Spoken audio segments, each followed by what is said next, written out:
Doctor, ¿hablas ahorita?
Bien, vamos a continuar con el grupo de los fármacos denominados beta bloqueantes. Entonces hemos empezado a ver el propranolol y ya habíamos dicho que mucho más importante que el mismo medicamento, sin lugar a dudas, es la ubicación de los receptores. Y entonces nosotros a nivel del corazón de manera mayoritaria tenemos receptores beta 1 y entonces cuando el propranolol, que es un fármaco no selectivo, es un beta bloqueante no selectivo, actúa a nivel del corazón, entonces disminuye las 4 propiedades del corazón, todas ellas disminuyen, todas. Entonces tenemos una, digamos, si se quiere, fuerza de contracción disminuida, entonces eso es un efecto ionotrópico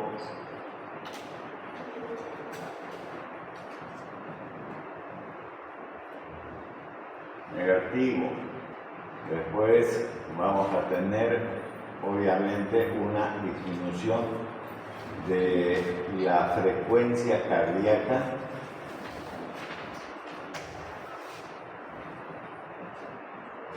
entonces este es una actividad cronotrópica negativa.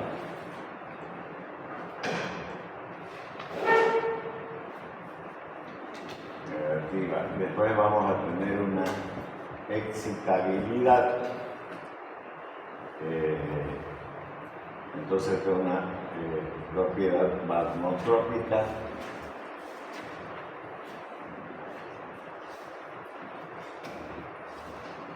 negativa y una conductividad también, entonces propiedad cromotrópica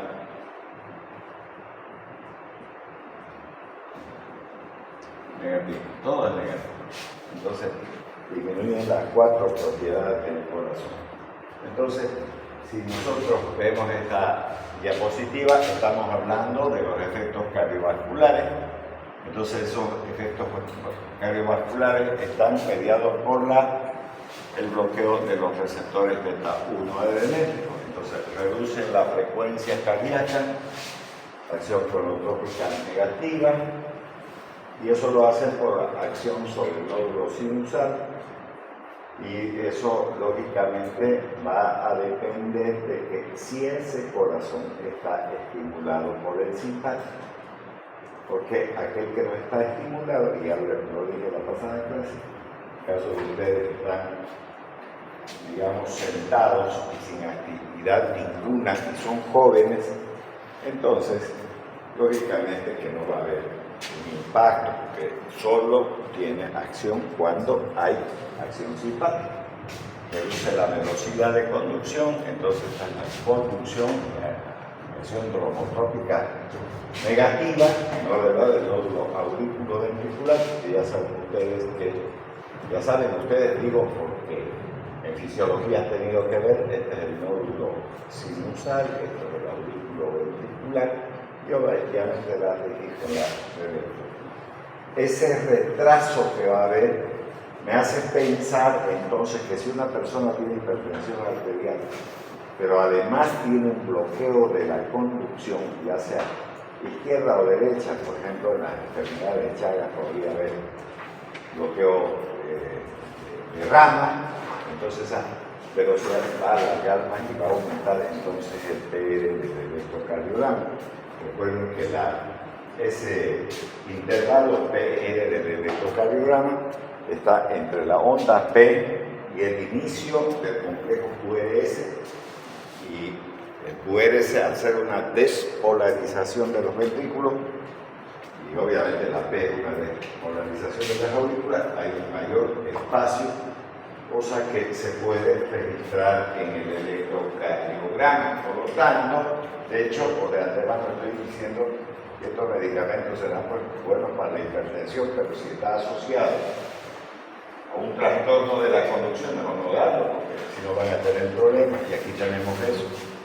Aquí está la onda P, este es el complejo QRS, y este es el intervalo PR, o sea, esto se va a estirar, porque si esto es despolarización, entonces quiere decir que esto está generado por el nódulo sinusal, llega aquí a la aurículo-ventricular, y como hay un mayor retraso, esto se tiene que prolongar, este intervalo PR del electrocardiograma. Sin embargo, no se va a modificar el complejo QRS ni tampoco la repolarización, digamos, ventricular. Eso va a llegar a ocurrir si nosotros administramos propranolol. Entonces aquí de nuevo tenemos la onda P, este es el que nos importa, este espacio PL del electrocardiograma, este es el que se prolonga, porque obviamente hay una disminución de la conductividad, que es esta propiedad cromotrópica negativa, esta de aquí. Entonces eso es lo que va a ocurrir, no va a haber otras modificaciones ahí. Entonces, pero va a disminuir las 4 propiedades de este. No produce hipotensión en personas sanas, porque no está funcionando el simpático, pues solamente el simpático funciona cuando hay emociones o actividades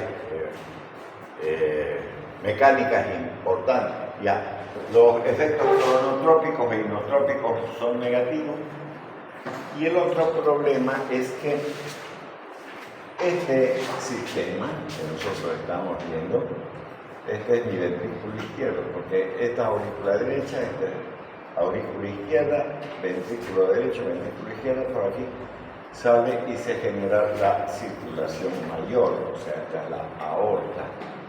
Obviamente que está en la carótida, donde existen si se quiere, no es verdad, varios receptores. Entonces la sangre viene en este sentido y llega lógicamente hasta el riñón. En el riñón tenemos este elemento que es una nefrona y esta arteria aferente y esta es la arteria eferente. Al disminuir las 4 propiedades del corazón, obviamente que esto disminuye el flujo. Al disminuir el flujo llega poca sangre a la arteria aferente, pero aquí hay una estructura que se llama mácula. Y la mácula es un sensor de presión. Y al disminuir la presión, entonces se va a elevar la renina. La renina se vuelca al torrente circulatorio y viaja al hígado. Y en el hígado esta renina, entonces va a transformar este angiotensinógeno que es formado por el hígado, ¿no es verdad?, en angiotensina 1. La angiotensina 1 va a viajar al pulmón y gracias a la enzima convertidora de angiotensina va a generar la angiotensina 2. Esta angiotensina 2 va a viajar hacia la glándula suprarrenal donde se produce aldosterona y la aldosterona va a ser volcada al torrente circulatorio, pero cuando llegue a este sector, que sería la parte distal del túbulo distal y el túbulo colector, entonces va a generar, ¿no es verdad?, que esta aldosterona obligue a las células, ¿cómo se llama?, de estos túbulos, esta es una célula de esos túbulos, viene la aldosterona, entra, se une a las proteínas de choque calórico 90, y a proteínas de choque calórico 90, y entonces estas proteínas lo van a llevar al núcleo, a la aldosterona. Y en el núcleo entonces va a ordenar al ADN, ¿verdad?, a que se produzca ARN mensajero. Entonces este ARN mensajero va a llegar a los ribosomas, al ARN ribosomal, y luego con el ARN de transferencia se genera la síntesis proteica, y si esto es la luz del túbulo, entonces las proteínas transportadoras, que lo vamos a hacer como si fuese un camión, un carrito, aquí sube la sal y entra, y retiene sodio y agua y aumenta la presión arterial. Pero como yo estoy dando para bajar la presión arterial, lo de bueno del propranolol es que esta renina, este aparato yuxtaglomerular, tiene receptores beta-2 adrenérgicos. Como no es selectivo, entonces bloquea beta-1 y bloquea 2. Al bloquear no se libera renina. Si no hay renina, este angiotensinógeno no se convierte en angiotensina 1. La angiotensina 1, al no existir, entonces no hay transformación de angiotensina 2 y no hay elevación de la presión arterial. Por lo tanto, y aquí dice, antagoniza la liberación de renina causada por el sistema nervioso simpático, aumenta la resistencia periférica. ¿Por qué aumenta la resistencia periférica? Porque ya hemos dicho que la adrenalina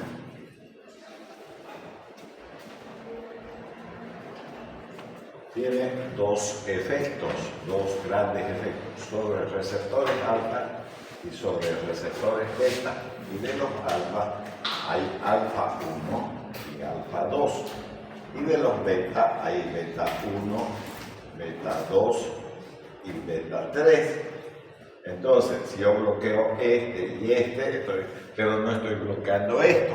Si no bloqueo ese alfa 1, la adrenalina sigue actuando, porque yo no estoy bloqueando la adrenalina, estoy bloqueando receptores, pero no los estoy tocando esto, porque en ningún lugar dice que los esté tocando. Entonces, dice aumenta la resistencia periférica. ¿Qué significa? Vasoconstricción. Y la vasoconstricción que provoca los alfa 1. Y además va a incrementar el periodo refractario.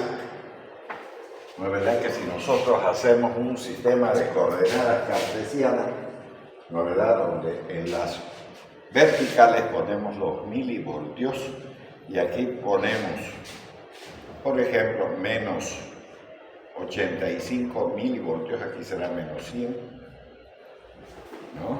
Entonces se produce una despolarización, aquí ponemos el umbral que es el punto cero, y entonces menos 85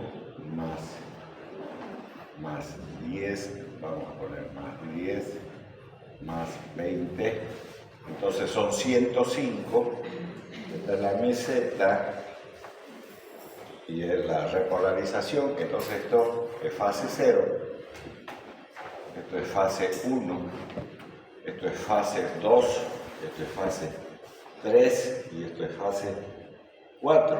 Entonces, en la fase 0 hay ingreso del sodio, esto es el interior de la célula, aquí hay salida del potasio, y aquí hay ingreso del calcio, y aquí hay salida del potasio, y aquí hay bomba sodio-potasio ATPasa, sodio, potasio, ATPasa. Entonces, esto de aquí se llama periodo refractario absoluto y esto de aquí se llama periodo refractario relativo y esto es periodo refractario absoluto. Aquí no se puede volver a despolarizar la célula, sino en este relativo sí podría hacerlo. Entonces nos está hablando de este periodo refractario, va a haber un incremento del periodo refractario. ¿Eso qué quiere decir? Que esta onda se va a volver más ancha, obligatoriamente. O sea, esto tengo que hacerlo con un puntillado, así, ¿no? Cuando use el propranolol, ese periodo refractario. Y disminuye la contractilidad del miocardio, por lo que reduce también el gasto cardíaco. Es decir, si menos se contrae, reduce el gasto cardíaco y por eso cae la presión arterial. Por esa razón lo que ocurre esto. Entonces aquí, por ejemplo, tenemos lo que acabo de decir, menos 85 milivoltios, eso puse aquí, ¿no es verdad? Aquí está la fase 0, aquí hay una flecha blanca que dice ingreso del sodio, aquí hay una flecha amarilla, salida del potasio, fase 1, fase 2, ingreso del calcio, fase 3, salida del potasio y la fase 4, la bomba sodio-potasio ATPasa. Eso. Ya está, o sea que esto es lo que ustedes están observando aquí en la diapositiva, ¿no es verdad? Que ya lo dibujamos ahí. Listo. Entonces, desde el punto de vista, quiero que siempre vean esto de aquí. A ver, las diapositivas, obviamente que desde el punto de vista de la realización de ellas, eso es mío, pero el contenido no es mío, el contenido es sacado de los libros. Entonces, ¿qué dice? Desde el punto de vista teórico, cuando uno dice desde el punto de vista teórico, desde el punto de vista de lo que está escrito, quiere decir, pero no es una realidad en la actividad médica, ¿no? Eso no está diciendo. También podrían contribuir la acción hipotensora a los siguientes mecanismos: inhibición de la secreción de renina, porque al tener receptores beta 2, como hemos puesto aquí, ¿no es verdad? Entonces se bloquean y no hay liberación de renina. Una acción sobre el sistema nervioso. Recuerden que esto de aquí es un vasoreceptor y está en la emergencia de las carótidas al nivel de la aorta. Entonces esto lleva esta información aquí al sistema nervioso, pero del sistema nervioso me interesa la región bulboprotuberancial. Esta parte de aquí, del cuarto ventrículo, entonces esto es bulbo y esto es protuberancia y aquí se encuentran los centros cardiovasculares. Entonces esto viaja aquí e informa que se está cayendo la presión arterial y entonces tiene que volver hacia el corazón aumentando la frecuencia cardíaca. Pero dice que podría existir una acción también sobre el sistema nervioso central no definida, y cuando se refiere a eso está hablando de los centros cardiovasculares que son bulboprotuberanciales. Ya, todo este sistema que he descrito aquí, entonces está aquí, ¿no? Si hay una disminución del sodio, entonces va a haber un estímulo simpático. Ese estímulo simpático va a estimular el aparato yuxtaglomerular, que son estas células de aquí. Es el aparato yuxtaglomerular que va a liberar la renina. La renina actúa sobre el angiotensinógeno del hígado y va a transformar en angiotensina 1, y por la enzima convertidora de angiotensina, esta angiotensina 1 se va a transformar en angiotensina 2. Y entonces esta va a estimular la zona glomerular de la corteza suprarrenal, liberando aldosterona, reteniendo sodio y elevando la presión arterial.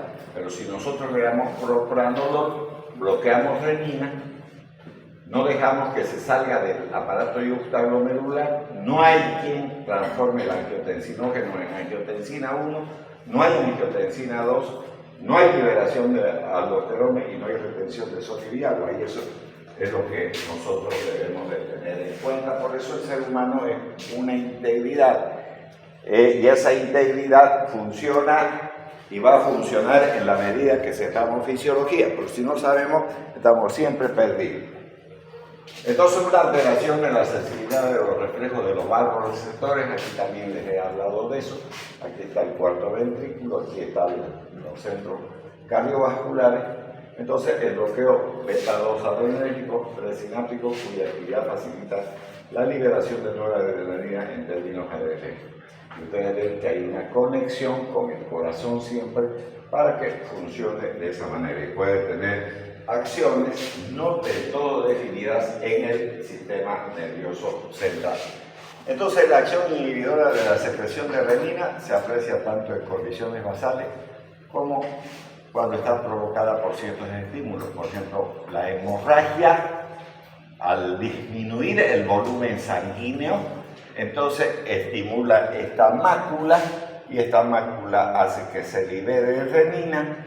La renina viaja hacia el hígado por el torrente circulatorio y obviamente va a elevar la presión, la pérdida de sangre, así que el organismo eleve la presión arterial, porque si no lo hace se va a morir la gente, ¿no, verdad? Hemorragia, los diuréticos hacen eso, la dieta carente de sodio, pero se puede retrasar una relación directa entre la inhibición de la secreción de renina y el efecto hipotensor por varias razones.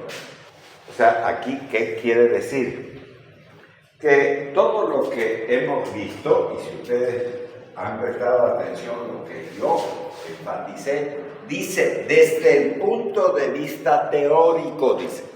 Pero y aquí dice que no necesariamente el bloqueo de la renina hace que baje la presión arterial, no necesariamente, porque hay fármacos dentro de este grupo que se llaman cardioselectivos. Por ejemplo, el atenolol, ya les dije que copien o que le saquen foto incluso a la clasificación por el libro de Flores de los diferentes betabloqueantes. Había un cuadro ahí que ya les mostré. Entonces hay los fármacos que actúan sobre los receptores beta 1 y la renina tiene beta 2, entonces no va a actuar, pero sin embargo igual ya. Entonces los beta bloqueantes son hipotensores en enfermos con baja secreción de renina, y los beta 1, como el atenolol, por ejemplo, son bloqueantes muy activos a pesar de que la estimulación de la secreción de renina es beta 2. Y aquí lo hemos puesto beta 2 aquí. Por eso, digamos, para estudiar farmacología, lo mejor es hacerse dibujo, no volver a escribir lo que está escrito en el libro.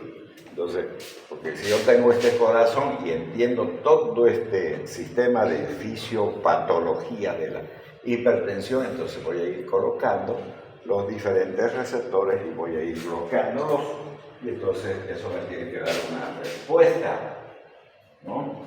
Bueno, si lo ven desde ese punto de vista. Bueno, ese bloqueo beta-adrenérgico y la reducción secundaria del gasto cardíaco desencadena una elevación refleja de la resistencia vascular. ¿Por qué aumenta la resistencia vascular? porque yo estoy bloqueando esto, estoy bloqueando eso, pero no esto.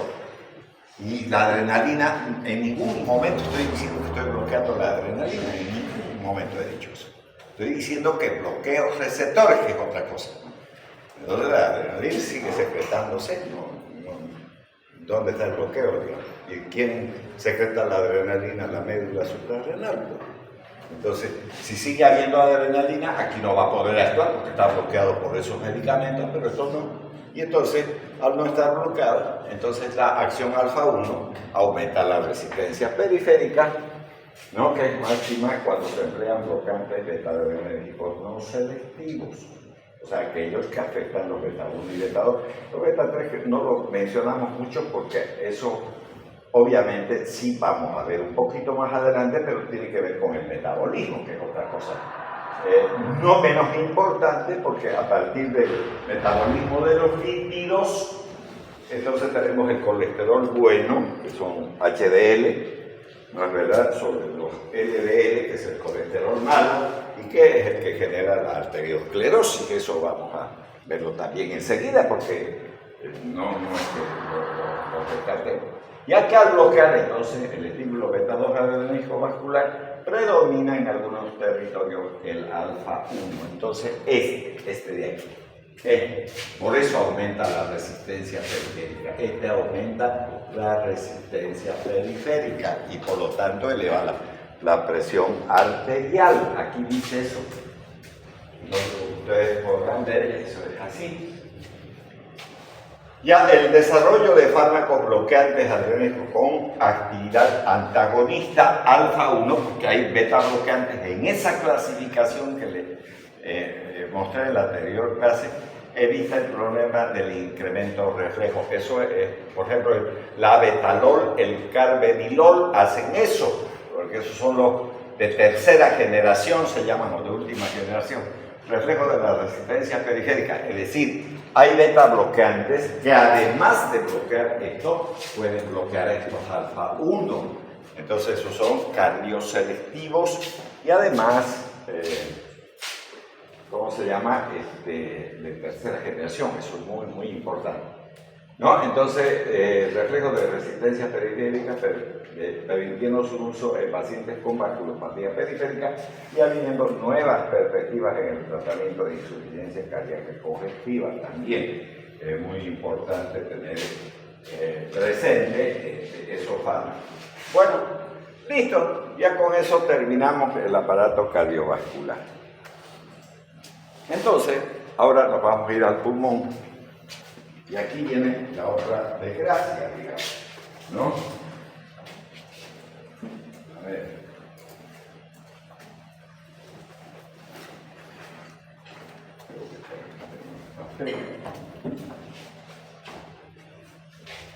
Entonces esto ya espero que lo hayan entendido esto.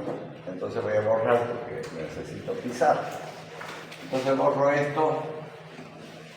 Ya está fácil teniendo una gráfica así, uno entiende mejor toda la bendita teoría que está escrita ahí, porque no necesita uno leer cada lado. Entonces solo mira sus dibujos. Bueno, yo les entiendo a los míos y espero que lo hayan entendido también ustedes. Entonces, lo que tengo que hacer aquí es un pulmón. Entonces hago mi pulmón de la misma manera como he hecho el corazón, entonces ya está. Y este pulmón tiene varias cosas, obviamente, pero desde el punto de vista de lo que yo estoy hablando, entonces son dos cosas importantes que debo de tener presente. Primero, estos beta bloqueantes están bajando la presión arterial y si dice que eso baja, entonces tengo que pensar en los vasos sanguíneos. El pulmón es un órgano por excelencia muy vascularizado, porque si no lo fuera, entonces ¿para qué miércoles sirve el pulmón? La función más grande y sintética, de la manera muy sintetizada, si ustedes quieren así, ¿no es verdad?, es oxigenar la sangre y por lo tanto tiene que tener montones de capilares. Pero si no, no hay oxigenación. Si no hay oxigenación, ¿para qué miércoles serviría el pulmón? Obviamente que tiene muchas cosas que hay que hablar. Pero lo interesante de esto, fuera del vaso sanguíneo, está esta otra cosa. Entonces nosotros podemos hacer este dibujo para orientarnos. Y entonces estos son los bronquios terminales. Y aquí tenemos un alveolo, donde lógicamente va a ingresar el oxígeno, vamos a poner así, del aire, porque lo que respiramos es aire, y entonces este oxígeno va a pasar ¿dónde? A un capilar. Eso va a pasar, por eso digo que dos cosas no tienen que importar. Y la otra parte, que estos capilares obviamente sacan el CO2, el dióxido de carbono, eso es lo que pasa. Pero aquí, en esta parte de aquí hay un pero.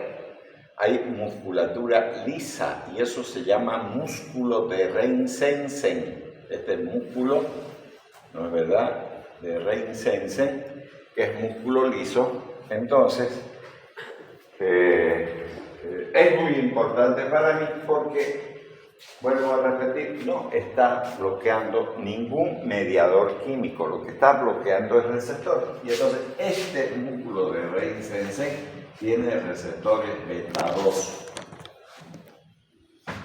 Si yo los bloqueo, a estos receptores beta 2, si los bloqueo, entonces ¿qué es lo que va a ocurrir con este músculo?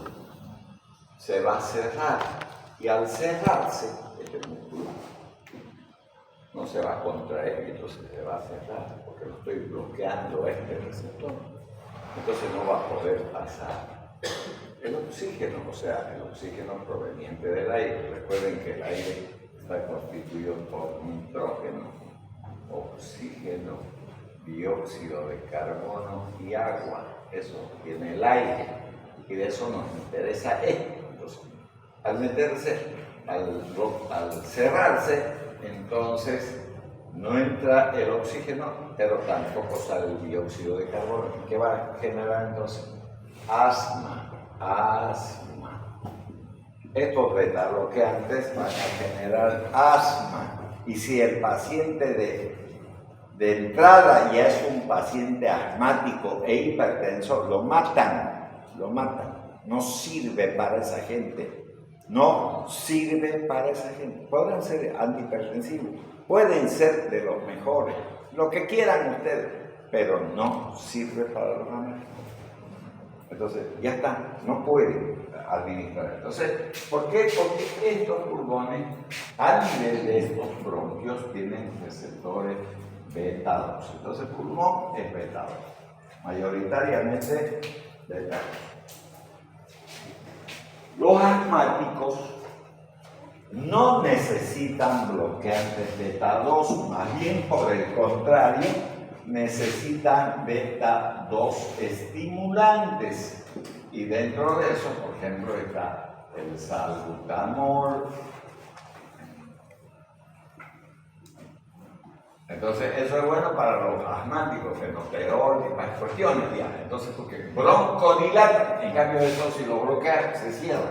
Entonces, dice aquí, aumenta la resistencia bronquial. Es un broncoconstrictor por bloqueo de beta 2. No puede usar dos cosas a la vez, no le puede dar un estimulante beta y un bloqueante beta, que es lo que quiere al final de cuentas. El organismo se va a enloquecer si hacen eso. Entonces mejor busque pues dentro del arsenal que vamos a ver de los fármacos antihipertensivos, uno que le quede bien a ese asmático, hipertenso.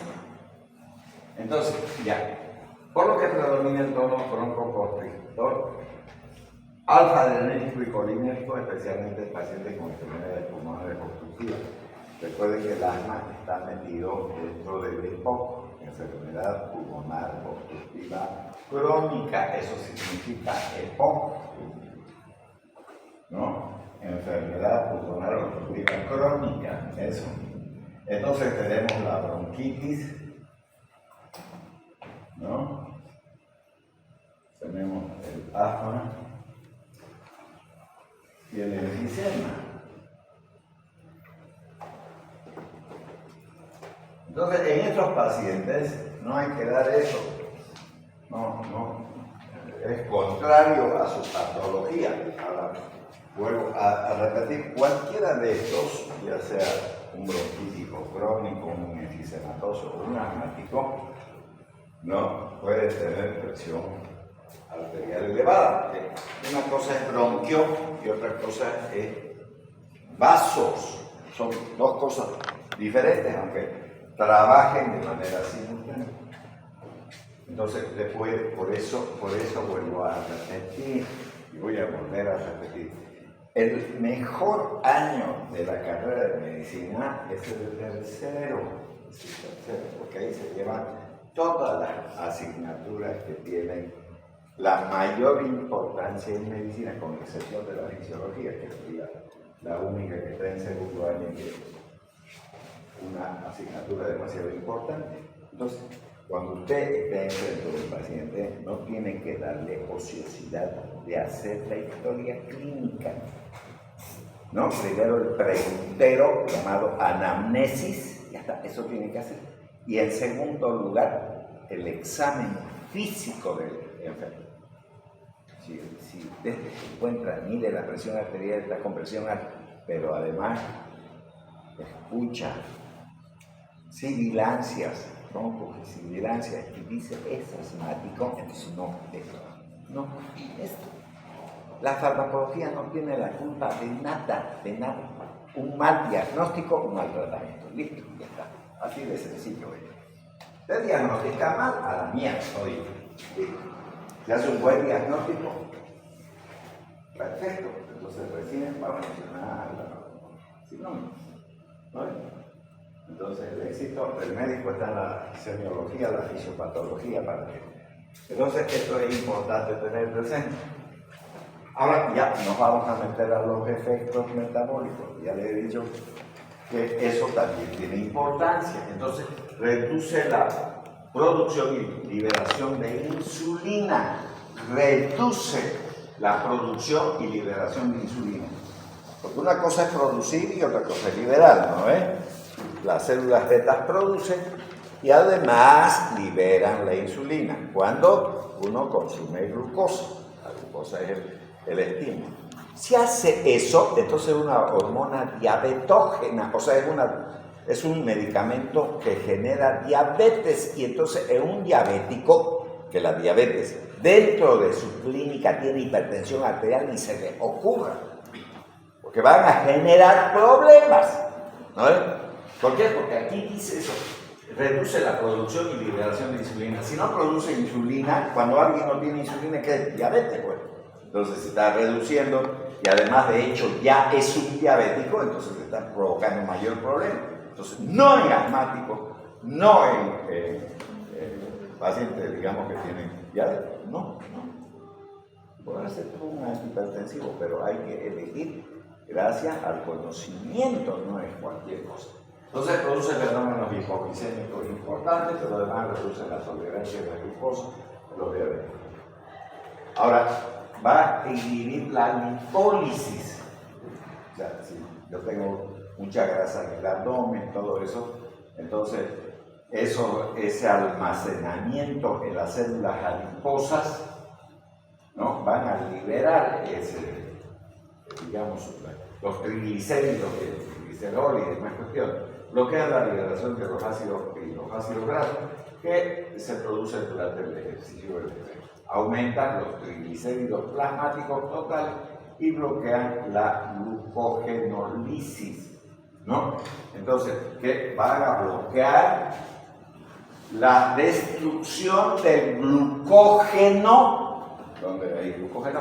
En el hígado. El glucógeno es una forma de almacenamiento de la glucosa. Eso es. Entonces, el glucógeno lo tenemos almacenado nosotros en nuestro hígado, porque si alguien se ha olvidado su cartera o su billetera o lo que sea, y tenía unos quintos, digamos, en un bolsillo pequeño y subió al micrófono, no va a tener ni para almorzar si tiene todo el día clase. Y no se va a morir, porque hay glucógeno, ¿no? En el hígado almacenado, eso va a usar. ¿no? Salvo que no tenga mucha reserva y entonces puede entrar en hipoglicemia. No hay problema. Entonces, interfieren los efectos contrarreguladores de las catecolaminas secretadas durante la hipoglicemia, al disminuir los síntomas, entonces, de temblor, taquicardia y nerviosismo.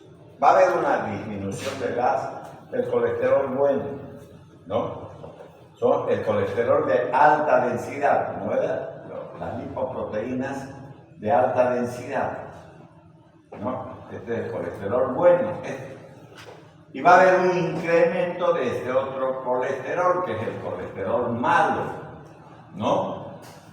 Ya, entonces, que son las LDL, el colesterol, el triglicéridos, y además va a haber hipocaliemia.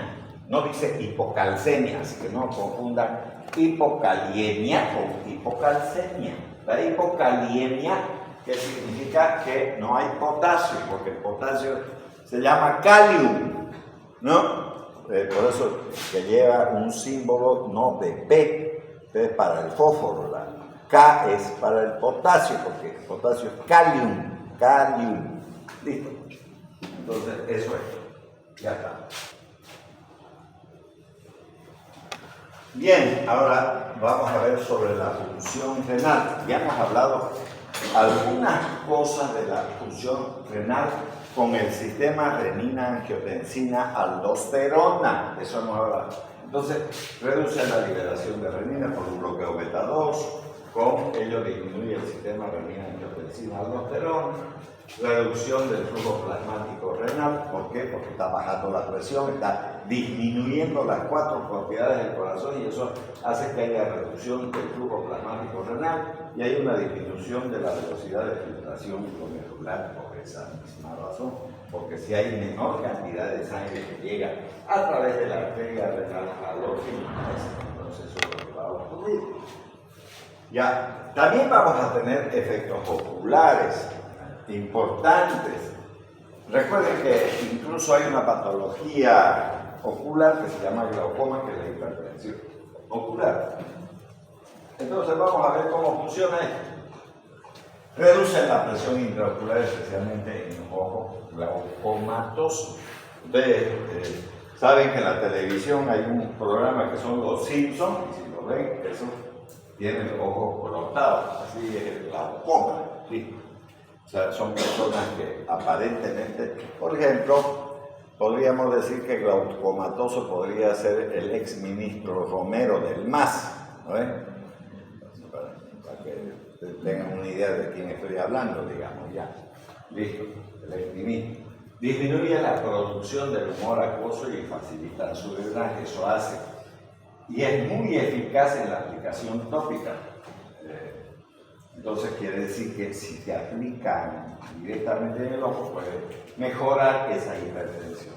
Ya la aplicación unilateral consigue reducir la presión intraocular. ¿Y qué es ese ojo que nosotros tenemos aquí?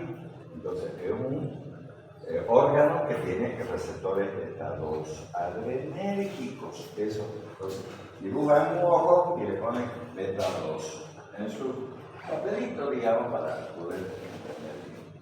Ahora vamos a ver qué pasa a nivel del sistema nervioso central. Estamos analizando órgano por órgano y la situación de los diferentes receptores.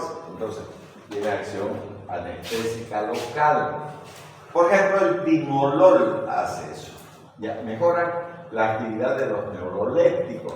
Estos neurolépticos son fármacos importantes para el tratamiento de la esquizofrenia, ¿no? Por eso dice, en síntomas esquizofrénicos rebeldes. Entonces, si fallan estos neurolépticos, se podría utilizar estos que mejoran y ayudan a controlar la sintomatología psíquica y adrenérgica periférica de los estados de ansiedad también.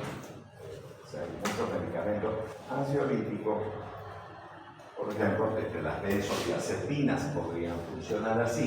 Modifican en grado inverso el patrón electroencefalográfico y las fases de sueño. Mejoran la eficacia de los neurolépticos, que ya les he dicho, esos neurolépticos son fármacos que se utilizan para el tratamiento de la esquizofrenia en la psiquiatría.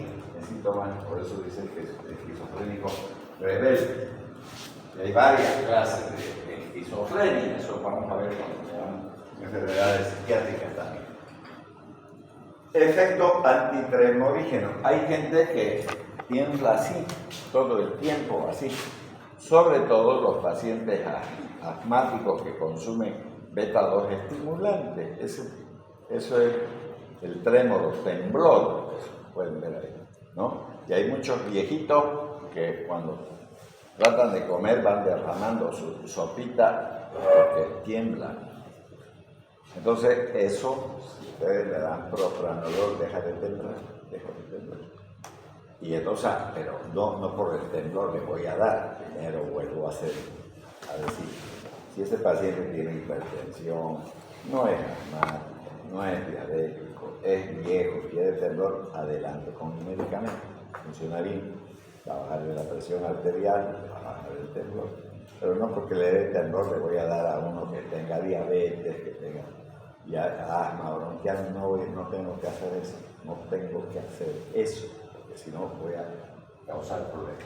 Entonces, por bloqueo de los receptores beta. Fíjense que beta-1 hasta ahorita solo hemos encontrado en el corazón, la mayor parte son beta-2, reduce el temblor esencial o sintomático y del mioclono esencial familiar. Entonces estoy hablando de este temblor esencial, que estoy mostrando cómo hacen los viejitos. Entonces cuando agarran su cuchara, la mitad derraman en el suelo y no almuerzan nada, ya eso. Entonces en eso se puede utilizar, pero no porque lo vea temblar voy a dejar de hacer semiología, tengo que hacer igual. ¿Para qué? Para no tener problemas con el viejito. Ya eso, es viejita, no lo sé. Ya está. Otras acciones farmacológicas también es importante, digamos, dilucidar qué puede hacer el propranolol. Recuerden que estamos viendo sobre todo el propranolol. Ya, es un beta bloqueante no selectivo. Muchos de los beta bloqueantes tienen además la capacidad de inhibir los canales de sodio en las membranas cardíacas. Muy bien, eso es importantísimo. Quiere decir que yo podría utilizar estos beta bloqueantes no solo para bajar la presión arterial, sino también, en algunos casos, podría utilizarlos como antiarrítmicos, sobre todo el sotalol, el propranolol, para mencionar algunos, ¿no? Entonces, esos medicamentos son antiarrítmicos porque tienen una función muy parecida a los anestésicos locales, como por ejemplo la lidocaína. Entonces, tienen además la capacidad de inhibir esos canales de las membranas cardíacas y nerviosas, comportándose como anestésicos locales. Pero no son anestésicos, así que no pueden usarlos como anestésicos. Tendrían que aplicar ingentes cantidades para que lleguen a producir anestesia. Pero al estabilizar, porque ¿por qué duele un pinchazo? Porque al pinchar, entonces entra el sodio, sale el potasio y al entrar el sodio informa a los centros talámicos del dolor y entonces duele ese pinchazo. Pero al estabilizar este sodio, no dejar que entre, funcionen como anestésico. ¿Todos lo hacen eso? No, algunos lo hacen con mayor intensidad que otros. Dentro de eso está el propranolol. Entonces, ya que solo se aprecia concentraciones muy superiores a las que se consigue con una dosis terapéutica, y que hemos dicho, nosotros queremos usar las dosis recomendadas, no otra cosa. No la que se me venga a la cabeza, no es así. Entonces, eso es muy importante tener presente porque lo puedo utilizar como antiarrítmico, siempre y cuando las patologías de fondo me permitan hacerlo. Es decir, si tienen asma, si no tienen diabetes, eso estoy hablando. Ahora vamos a ver la farmacocinética para ir terminando el propranolol, pero no hemos terminado, listo, no falta. Tenemos que obviamente, ver todos los fármacos que pertenecen a los beta bloqueantes, ¿no? Entonces, ahí ya empieza a haber problemas, ¿no? Entonces, el propranolol, que de él estamos hablando, es un fármaco hipófito. Tiene una absorción muy bien por vía oral, se metaboliza en el hígado, ¿no? Y sufre el fenómeno del primer paso, es decir, la metabolización presistémica. Llega a la circulación entre un 25, un 30%, ya, eso. No, aproximadamente. Lo demás se destruye. Y entonces genera un metabolito activo que tiene la misma función del propranolol, que es la 4-hidroxipropranolol. 4-hidroxipropranolol. Y prolonga un poco la vida media, para eso más sirve. Pero es importante saber que genera un metabolito activo. Eso para no estar incrementando la dosis del medicamento, porque pueden llegar a ser contraproducentes. Entonces, la distribución, ¿no? Se distribuye una vez que ha pasado la circulación sistémica, el 25% del fármaco, entonces ampliamente por los tejidos con volúmenes de distribución elevados. ¿Cuánto es el volumen de distribución? De 3.6 a 4 litros por kilogramo en el plasma sanguíneo. Atraviesa la barrera hematoencefálica, por eso es que se hablaba de que puede contribuir a un mejor funcionamiento de los neurolépticos. Los neurolépticos son enfermedades psiquiátricas que afectan el sistema nervioso central. Entonces se unen a las proteínas plasmáticas en un 92%, la vida media oscila entre 1 a 3 horas y hay una biodisponibilidad. Recuerden que en el otro lado decía 25, pero puede ser 30%. En esas variables vamos a encontrar en los libros, ¿no?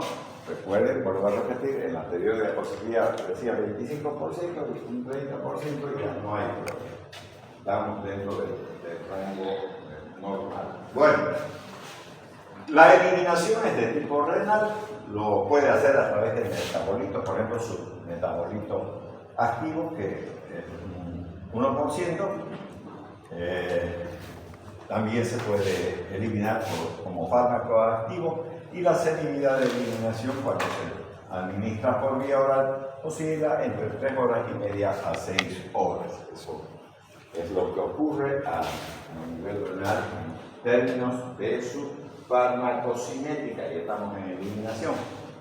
Acciones terapéuticas. ¿Para qué vamos a usar el propranolol? En la angina cardíaca o angina de pecho podemos utilizar en el feocromocitoma. ¿Qué es el feocromocitoma entonces? El feocromocitoma es un tumor, ¿no es verdad?, de la médula suprarrenal, no de la corteza, de la médula suprarrenal. Entonces, cuando alguien tiene feocromocitoma, obviamente que va a tener una presión elevadísima y no baja con nada casi. Por mucho que le den otros antihipertensivos, no baja así nomás la presión. Pero obviamente el médico, si sospecha de un feocromocitoma, entonces tiene que hacerle un examen de orina al paciente. Le va a pedir examen de orina y en el examen de orina va a pedir la dosificación de ácido vanilmandélico. Y entonces esa dosificación te va a decir, sí señor, usted estaba en lo cierto, ¿no es verdad? Este paciente tiene feocromocitoma. ¿Por qué? Porque van a darle indicadores elevados, ¿no es verdad?, del ácido vanilmandélico, que es un metabolito de la adrenalina y la noradrenalina, que se elimina por vía renal. Ya eso tiene que hacer.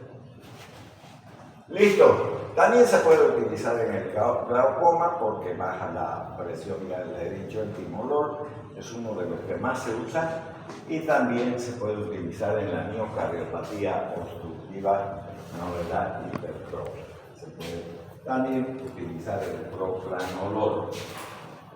Ya, esas son las aplicaciones terapéuticas. En el hipertiroidismo, que hay elevación de la presión arterial con temblor también, entonces se puede utilizar. En la profilaxis de la migraña, o sea, del dolor de cabeza. Es raro eso, porque normalmente, digamos, no debería de funcionar, no se sabe cuál es la verdadera razón por la cual puede servir mucho, digamos, en este problema de la migraña, ¿no? Entonces, pero hay buenos resultados, no está del todo dilucidado, pero puede utilizarse también para los pacientes con migraña, o sea, dolor de cabeza, a eso me estoy refiriendo. También en las arritmias, ya hemos hablado, ¿no? Sobre todo el propranolol, el sotalol es otro producto de este grupo que puede, y obviamente, ¿no? La hipertensión arterial, de la cual nos hemos centrado, porque estamos viendo ahora fármacos que se usan en el tratamiento de la hipertensión arterial. Entonces, eso es, ahí podemos también utilizar, salvo que ese paciente, vuelvo a repetir, sea asmático o sea diabético, ¿no? Esa salvedad. Ya síntomas agudos de pánico pueden contribuir a el mejoramiento de estos pacientes, sobre todo en los trastornos de pánico, porque funcionan como ansiolíticos, abuso y abstinencia de estupefacientes y hemorragias de varices. En la hipertensión portal también se puede utilizar. Los pacientes que tienen cirrosis hepática suelen tener esas varices a nivel portal, ¿no? Con mucha frecuencia. Entonces, los que tienen hígado graso, sobre todo, ¿no? Y peor si son secundarias al alcoholismo. Ya, dosificación, entonces, se puede administrar por vía oral y tenemos en tabletas que vienen obviamente dosificadas en miligramos de 10, 20, 40, 60, 80, 90 miligramos. También existe solución de 4.8 miligramos por ml, pero también podemos encontrar en cápsulas de liberación prolongada de 60, 80, 120 y 160. También hay propranolol para uso intrahospitalario por vía parenteral en inyección de 1 miligramo por ml en los casos de emergencia, y que obviamente esté adecuadamente indicado, se puede utilizar de esa manera el propranolol. Vuelvo a repetir, no hemos tocado casi ningún fármaco, solo estamos viendo el propranolol, porque enseguida vamos a ver entonces. Ya, efectos adversos, obviamente si bajan las 4 propiedades del corazón va a haber radicardia, efectos ionotrópicos negativos, disminución del gasto cardíaco, puede generar bradiarritmia. Normalmente las arritmias son taquiarrítmicas, pero hay también bradiarritmia. Disminución de la conducción auriculoventricular, eso si hay bloqueo está grave la cosa, mejor no usarlo.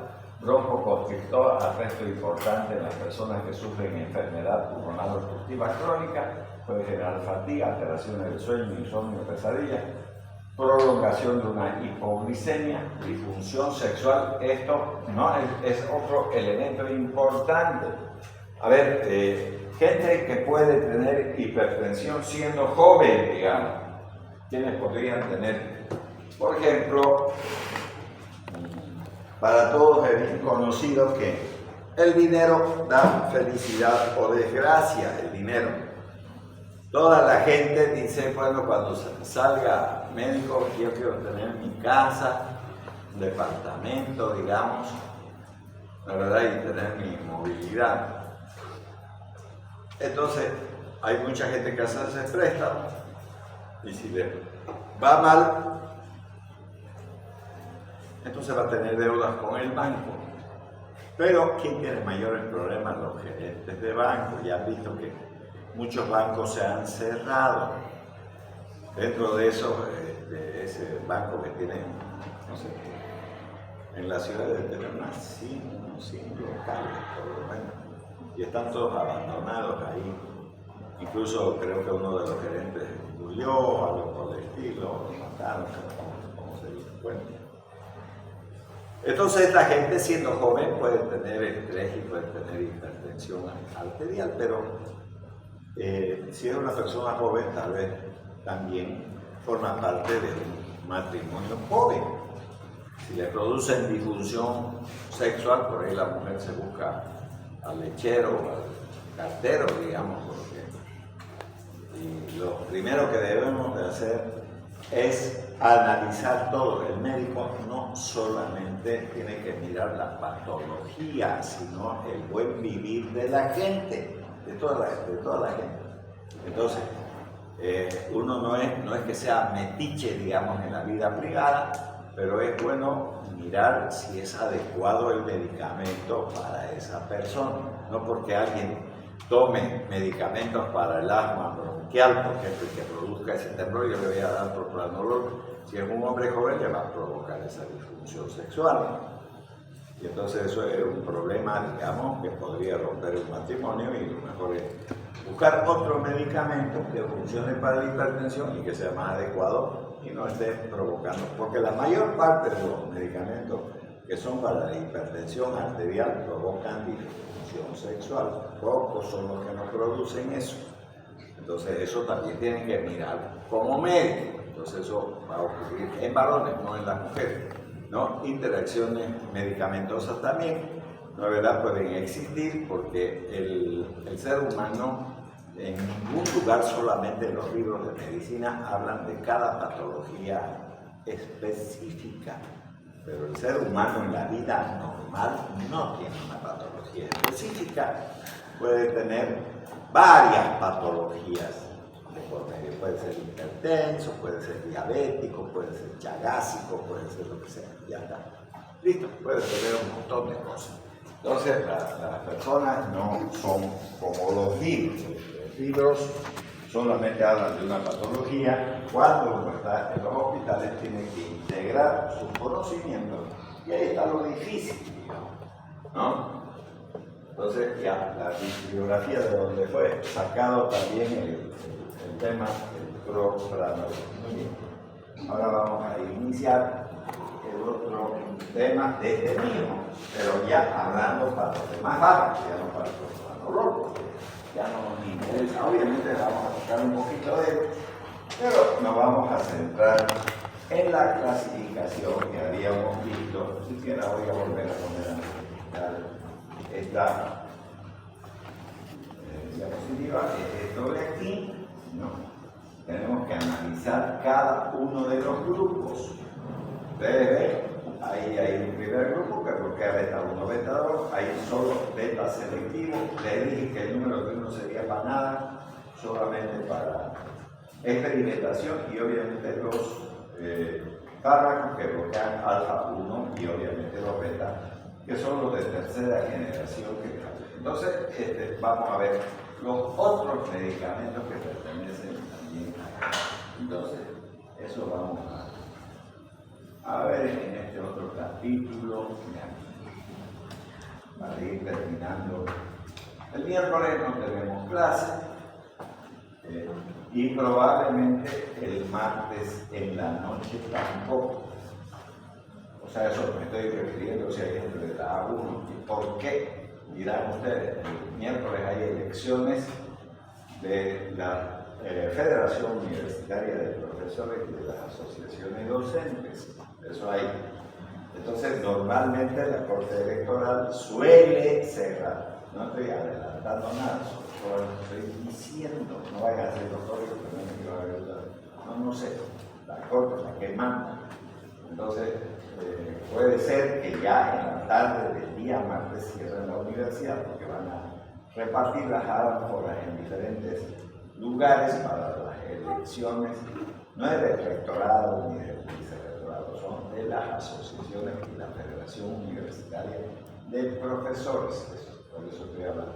Por ahí también todo el día martes, no sé, pero miércoles por seguridad en las elecciones no hay clase. Entonces miércoles no vamos a tener clase teórica, eso diciendo eso. Ya. Entonces seguimos con los beta bloqueantes. El Este es el capítulo 2, ya no voy a hablar del propranolol mucho, pero sí lo vamos a tocar porque no deja de ser importante, ¿no? Pero nos vamos a dedicar a los otros. Y van a ver, la mayor parte de las diapositivas dice, desde el punto de vista teórico, este es un cardio selectivo, así va a decir, desde el punto de vista teórico. Pero del práctico, no, cuidado igual con los gramáticos. Pero no afecta pues beta 2 porque es beta 1, no importa, un beta se parece al otro, entonces hay gente que reacciona igual en todo. Entonces vean el propranolol, primer beta bloqueante, que es el que hemos descrito, ampliamente utilizado, es un antagonista competitivo que muestra afinidad por los receptores beta 1 y beta 2. Ya, como hemos hablado, entonces ya para qué volver a repetir, solamente esto es un recuerdo que carece de actividad intrínseca simpático-mimética, ¿no? O sea, no tiene esa capacidad de estimular el simpático, aunque en determinadas circunstancias puede mostrar un agonismo inverso, puede ocurrir esa eventualidad. Aquí tenemos entonces el envase y también desde el laboratorio, que es un buen laboratorio, digamos, si lo buscan en el comercio. Ya. Ahora, presenta además efectos anestésicos locales, por eso sirve como antiarrítmico, ya toqué eso también. Y si bien a concentraciones muy superiores a las que alcanzan habitualmente el solfeo clínico, digamos, si quieren usarlo como anestésico, pero esta acción anestésica es buena como antiarrítmico, eso que quede claro. Ya, como beta bloqueante inespecífico, su empleo en patología cardiovascular está condicionada por importantes efectos adversos. Por ejemplo, el bloqueo de los beta-adrenoreceptores en los broncoespasmos, en el EPOC. Ya ningún paciente con EPOC debe de recibir eso, ¿no? Estamos hablando del propranolol. EPOC, vuelvo a repetir, significa enfermedad pulmonar obstructiva crónica, y ahí tenemos la bronquitis crónica, el enfisema y el asma bronquial. Entonces eso es EPOC, listo, ya está. Vasoconstricción y trastornos del metabolismo de los hidratos de carbono. Entonces cuando hablamos del metabolismo estamos hablando de la diabetes, ahí tampoco. Listo, ya no. Similar perfil farmacodinámico presenta el sotalol, que ya lo mencioné como antiarrítmico. Vamos a ver eso en la clasificación de Bachmann y Williams sobre arritmias cardíacas, sobre todo en taquiarritmia. Vamos a tocar el sotalol.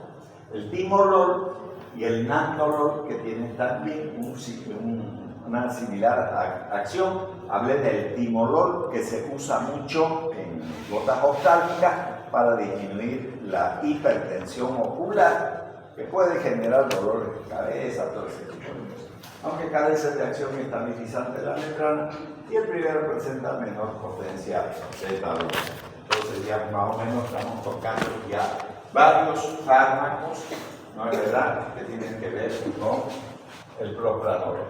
Entonces esto, para recordarles simplemente, no utilicen en pacientes que tienen broncoespasmo.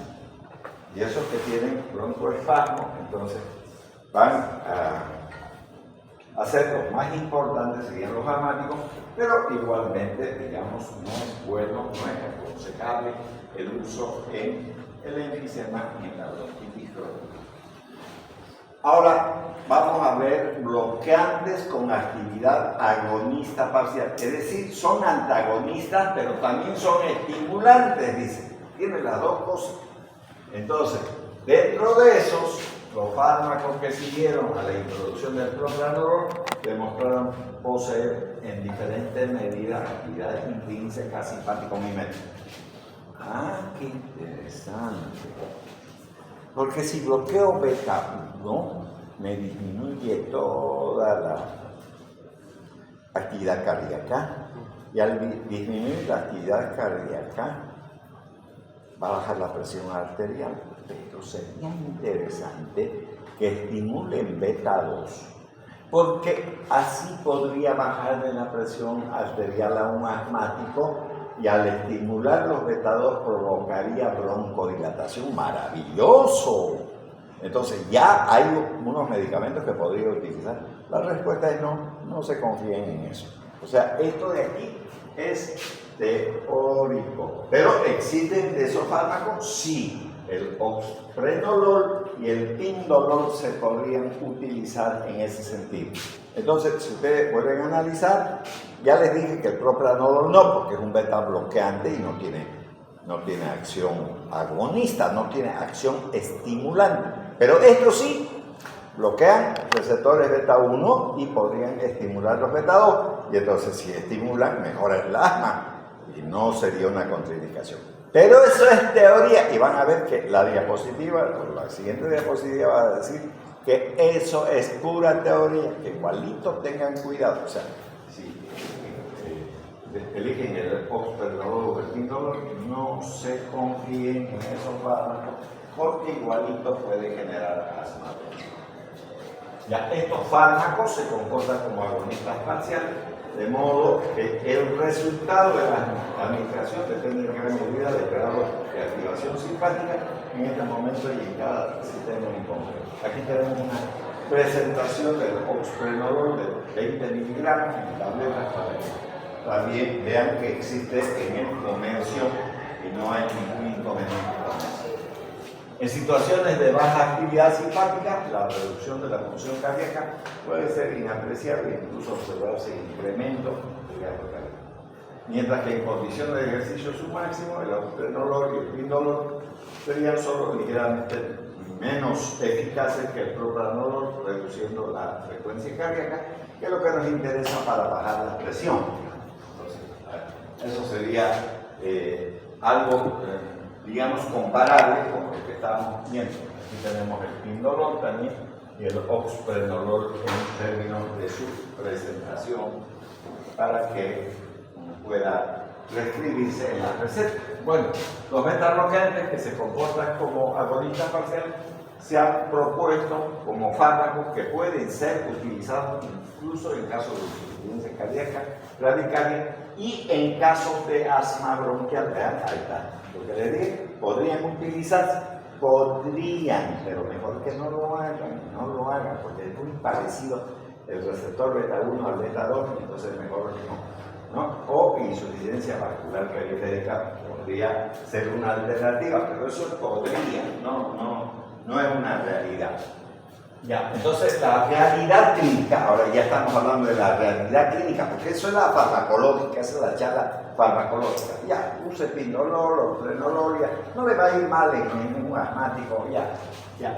Pero la realidad clínica demuestra que las posibles ventajas de estos bloqueantes con actividad clínica parcial no se traducen en hechos reales, Por eso les estoy diciendo, no se confíen, o sea, estamos aprendiendo, pero el mensaje es el siguiente: no lo hagan. Porque una cosa es la teoría, pero otra cosa es la vida práctica. Es lo que acabo de decir. Ustedes en sus libros de medicina interna, todo lo que ustedes quieran, ¿no? Que son unos librotes así, ¿no? Harrison o lo que sea, digamos. Entonces, pueden nomás, el Cecil y todos esos libros, pueden tener todas las patologías, pero están separadas, ¿no? Chagas en un lado, hipertensión en otro, diabetes en otro, no. Eso no es la realidad. La realidad, en la vida real, todo mezclado. Y entonces, cuando está todo mezclado, puedo mezclar estos fármacos, puedo hacer esto. Entonces, vuelvo a repetir, lo mejor que se puede hacer es una buena semiología, ¿no? Entonces, ustedes no. Y aquí dice lo mismo, ¿no? La realidad clínica demuestra que las posibles ventajas de estos que acabamos de mencionar con actividad agonista parcial no se traducen en hechos reales. Y que por lo general continúan teniendo el mismo riesgo de provocar insuficiencia. El mismo riesgo. O sea, para aventurarse es mejor no hacerlo. Olvídense. Si ven un asmático o un diabético, de usar estos medicamentos. Que sea, mejor no lo usen, no lo hagan, porque les va a ir mal. Entonces es mejor que no lo hagan, porque eso es teoría, ¿no? Cardíaca, broncoespasmo, paso por infección periférica. Sin embargo, en casos aislados, podían ponerse de manifiesto esas posibles ventajas. Y habla de casos aislados, ni siquiera de los similares características farmacodinámicas presentan el benbutalol y el alprenolol. O sea, estos dos fármacos también dicen podría funcionar, pero mejor que no lo utilice. Ya, eso. Ahora, otro grupo de beta bloqueables. Vamos a volver a analizar y van a ver que todo es pura teoría y en la parte clínica no es cierto. Entonces, bloqueantes selectivos. Solamente dice que bloquean beta 1 y no es cierto tampoco. Así que estos que son beta 1 selectivos no es cierto. También bloquean los beta 1. Ya. El primer beta bloqueante desarrollado con selectividad importante para el subtipo beta 1, y dice eso, fue el fractolol, fármaco que tuvo que retirarse por su importante toxicidad. Posteriormente se desarrolló una amplia variedad de ellos. El que más usan en Santa Cruz y Bolivia es el atenolol.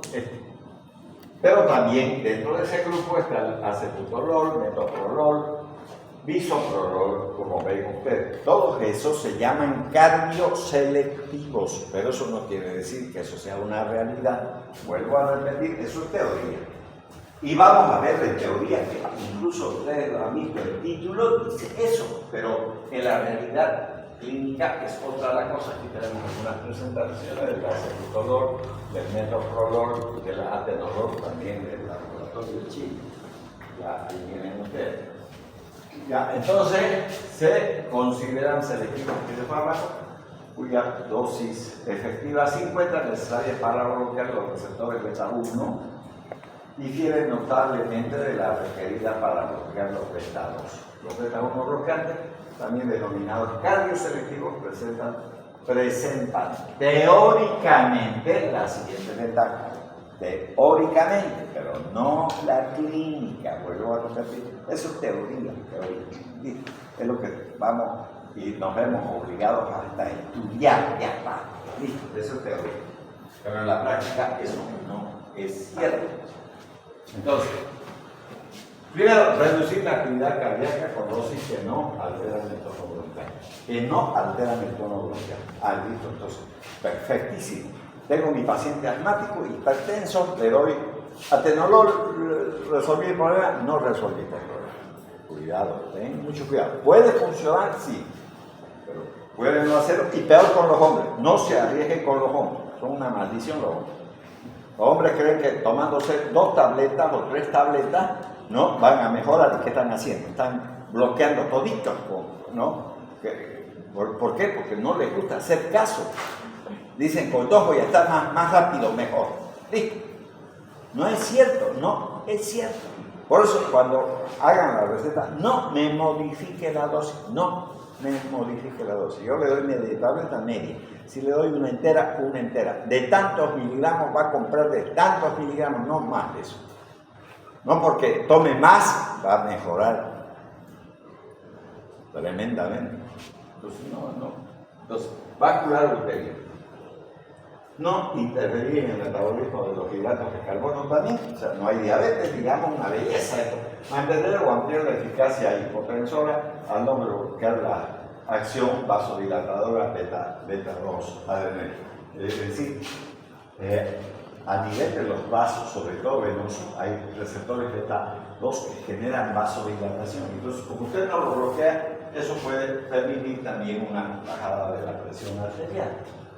Sin embargo, el concepto cardioselectivo es relativo, porque si las dosis se elevan, lo que acabo de decir, lo que pasa con los hombres. En serio, le estoy diciendo, el hombre no quiere tomar mucho medicamento.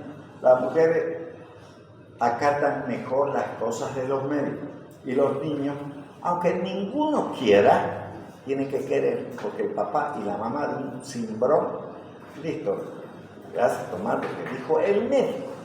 No es que sean cumplidores, pero son con los que mejores podemos cumplir los tratamientos, porque la mamá y el papá quieren que se cure bien, y entonces ahí está. Pero al hombre, ¿qué le va a decir la mujer? No tomes más de lo que te ha dicho el médico, igualito. A mí qué me importa, listo, ¿y vos a qué te metes? Yo tomo y listo, ¿no? Porque eso hacen, pues ¿qué voy a hacer? Entonces, los pacientes varones siempre son jodidos, difíciles. Ya, porque si la dosis se eleva suficientemente, el fármaco se combina con ambos tipos de receptores y listo. Aunque sea beta-1 selectivo, entonces le está dando más y listo. Aún así, está confirmado que estos fármacos producen en menor grado reacciones de broncoconstricción y que por lo tanto pueden ofrecer ventajas, ¿no?, en presencia de una enfermedad pulmonar obstructiva crónica. Pueden, pero no necesariamente eso es así. Incluso le voy a decir al Ministerio de Salud, no sé cuál será su criterio, pero no se encuentra propranolol en Bolivia fácilmente. No. Antes había en todos los lugares. Ahora lo han retirado y para ese temblor incluso dan el atenolol y el temblor es beta 2, no es beta 1, sin embargo dan atenolol y el atenolol, entonces quiere decir que está bloqueando los receptores beta 2, o sea, está confirmando lo que dice aquí, no es verdad, el libro de Flores, donde dice que no se confíe mucho en estos teóricos cardioselectivos, no siempre es así. Recientemente se ha introducido el esmolol, que por su corta selectividad resulta de interés en el tratamiento, por ejemplo, del infarto agudo del miocardio y en otras situaciones de inestabilidad hemodinámica. Se han desarrollado también bloqueantes selectivos beta 2, como la bustoxamina, el alfa-metilpropanolol. Es del tercer grupo que les dije que no sirven para nada, pero carecen de aplicación clínica. Entonces, ¿para qué vamos a aprender eso? A ver, en esa clasificación habían estos que tenían esos números, todo eso no, eso solamente se usa en laboratorios de experimentación, pero en la vida real no existen en el comercio, porque no tienen ninguna aplicabilidad. No, existen esos fármacos, pero no sirven para nada. Muy bien, vamos a quedar en esto. Vuelvo a repetir, el día miércoles no va a haber clases de elecciones de la Federación Universitaria de Profesores, ¿no es verdad? Lo de mañana no sé, pero generalmente, no sé si eso irá a ocurrir, la Corte Electoral cierra en la tarde, no en la mañana, no en la tarde. Entonces, yo tengo el martes con el grupo A1 que voy a pasar virtual voy a pasar. Voy a escribir al grupo y voy a pasar virtual porque si cierran aquí la U, eso no me va a impedir pasar clases con la 1, lo voy a hacer de manera